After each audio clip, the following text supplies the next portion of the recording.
Hello दोस्तों, उम्मीद करता हूँ कि आप सब खैर वाफियत से होंगे। आज का जो हमारा टॉपिक है ये है सॉल्यूशन के मुतालिक। सबसे पहले सॉल्यूशन की डेफिनेशन,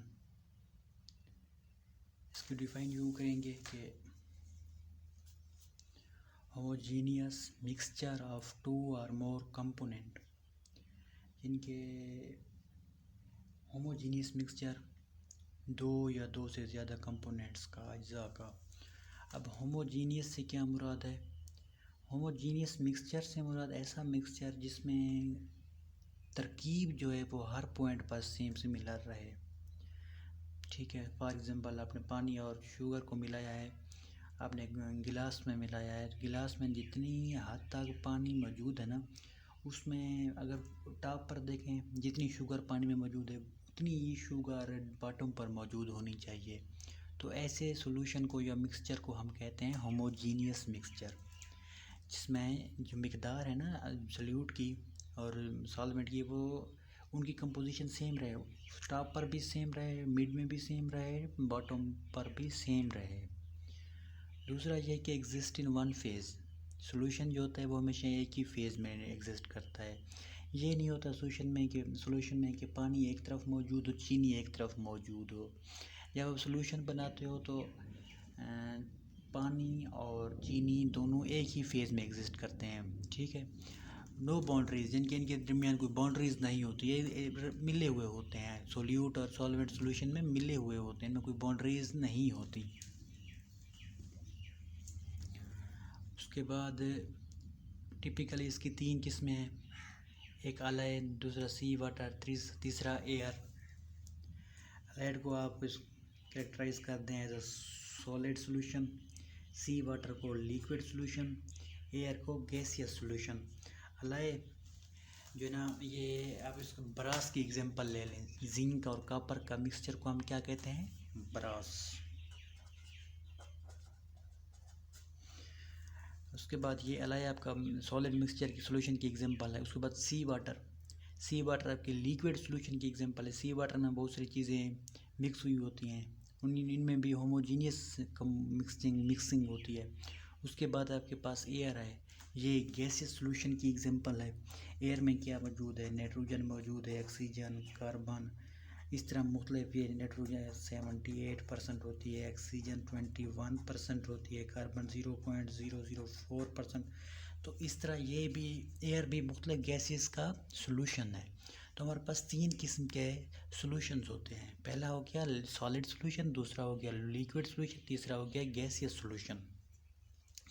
अब जो दूसरी टर्म है हमारे पास वो है एक्वस सॉल्यूशन। एक्वस सॉल्यूशन क्या है? Aqueous solution is defined as formed by dissolving any substance in H2O. Aqueous solution is defined as, इनको इस तरह डिफाइंड करते हैं कि formed by aqueous solution is formed by dissolving any substance in H2O। बिलफर्ज आपने शरबत बनाना है, आप चीनी को जो है ना, शुगर को आप पानी में डिज़ोल्व करते हो, तो ये एक्वस सॉल्यूशन है। ये सब किसी चीज़ को जब हम पानी में डिज़ोल्व करेंगे तो वो हमारे पास एक्वस सॉल्यूशन होगा। एक्वस सॉल्यूशन में एक होता है सॉल्वेंट, दूसरा होता है सॉल्यूट। फॉर एग्जांपल आप पानी शरबत बना रहे हैं आप, ठीक है, उसमें पानी होगा, सॉल्वेंट और चीनी होगी थोड़ी मिकदार में, उसको हम कहते हैं सोल्यूट। वाटर सॉल्वेंट हमेशा ज़्यादा मिकदार में मौजूद होता है, सॉल्यूट हमेशा थोड़ी मिकदार में मौजूद होता है। उसके बाद ये लिखा हुआ है कि यूनिवर्सल सॉल्वेंट। ऑब्जेक्टिव MCQs के हवाले से ये बहुत ज़्यादा अहम है कि हमारे पास जो वाटर है H2O, ये यूनिवर्सल सॉल्वेंट है। वाटर ये हमारे पास यूनिवर्सल सॉल्वेंट है। एक्वस सॉल्यूशन की हम एग्जांपल देख लेते हैं कि शरबत एक्वस सॉल्यूशन की एक एग्जांपल है। कैसे? आप शरबत में शुगर को, चीनी को पानी में मिलाते हो तो एक मिक्सचर बन जाता है, जिसमें पानी सॉल्वेंट होता है, जो चीनी होती है वो सोल्यूट होती है। तो ये एग्जांपल होगी एक्वस सॉल्यूशन की। अब दो टर्म, ये एक सॉल्वेंट की, दूसरा है सॉल्यूट की। एक्चुअली हम यहाँ पर पढ़ चुके हैं कि सॉल्यूट और सॉल्वेंट की हैं, मगर यहाँ पर अलग-अलग इनको डिस्कस करते हैं। सबसे पहले solvent, component of solution present in higher quantity in solution. Solution का वो कंपोनेंट, वो हिस्सा जो ज़्यादा मिकदार में मौजूद हो उसको हम कहते हैं सॉल्वेंट।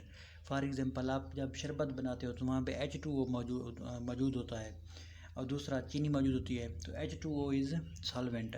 आप जब आप एक सॉल्यूशन बनाते हो तो एक चीज़ ज़्यादा मिकदार में मौजूद होती है, दूसरी चीज़ कम मिकदार में मौजूद होती है। जो ज़्यादा मिकदार में मौजूद है तो उसको हम सॉल्वेंट कहते हैं। मैंने एग्जांपल शरबत के लिए सिंपल एग्जांपल है। उसके बाद दूसरी जो अपना टर्म है ये है सल्यूट की। component present in lesser quantity in solution, the component which is present in lesser quantity in solution is called solute. for example मैं उसको उर्दू में यूँ एक्सप्लेन करूँगा कि सोल्यूशन का वो हिस्सा जो कि थोड़ी मिकदार में मौजूद हो हम उसको सल्यूट कहते हैं। फॉर एग्जांपल शुगर इन शरबत, अब चीनी आप जब शरबत में मिलाते हो तो एक सोल्यूशन बन जाता है, जब चीनी आप पानी में मिलाते हो तो एक सोल्यूशन बन जाता है जिसमें चीनी सल्यूट होगी, क्योंकि चीनी थोड़ी मिकदार में मौजूद होती है। आप वो पानी जो है वो ज़्यादा मिकदार में मौजूद है उसको हम सॉल्वेंट का नाम देते हैं।